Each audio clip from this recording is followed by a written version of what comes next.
നിങ്ങൾക്ക് എല്ലാവർക്കും പരിചയമുള്ള ടിഷ്യൂ പേപ്പർ റോസ് തന്നെയാണ് ഞാൻ ഉണ്ടാക്കാൻ പോകുന്നത്. അതുമായിട്ട് ഇപ്പോൾ വന്നത് എന്താണെന്ന് വെച്ച് കഴിഞ്ഞാൽ ഇടക്കാലത്തൊന്ന് ട്രെൻഡിങ് ആയിരുന്നെങ്കിലും പിന്നെ നിങ്ങളൊക്കെ ഇടയ്ക്ക് വെച്ചൊന്ന് മറന്നുപോയ കാര്യമാണിത്.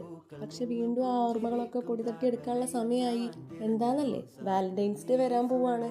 അപ്പോൾ ഇതൊക്കെ ഒന്ന് എങ്ങനെയാണെന്നുള്ളത് ഞാൻ ഒന്നും കൂടെ റിവൈൻഡ് ചെയ്ത് പറയാം.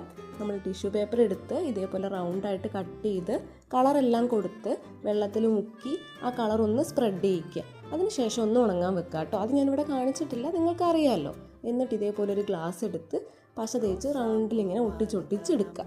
തുടക്കത്തിൽ സ്റ്റെപ്പൊക്കെ വളരെ സിമ്പിളാണ്, കാണാൻ വലിയ എളുപ്പമാണെങ്കിലും ഇങ്ങനെ 10x ഇട്ടിട്ട് ഈ റോസ് ഉണ്ടാക്കുന്ന സ്പീഡിൽ പോയാലും ഫൈനൽ ഔട്ട്പുട്ട് നല്ല അടിപൊളിയായിട്ട് തന്നെ കിട്ടും. കുറച്ച് എഫേർട്ട് എടുത്താലും നമ്മൾ എഫേർട്ട് ഇട്ട് നമുക്ക് ഇഷ്ടപ്പെട്ട ഒരാൾക്ക് ഗിഫ്റ്റ് കൊടുക്കുമ്പോഴല്ലേ അവർക്ക് കൂടുതൽ ഇഷ്ടമാവുക. എങ്ങനെയുണ്ടെന്ന് റോസ് കണ്ടിട്ട് അഭിപ്രായം പറയാനും ഇഷ്ടപ്പെട്ടു കഴിഞ്ഞാൽ ലൈക്ക് ചെയ്യാനും സബ്സ്ക്രൈബ് ചെയ്യാനും മറക്കണ്ട കേട്ടോ.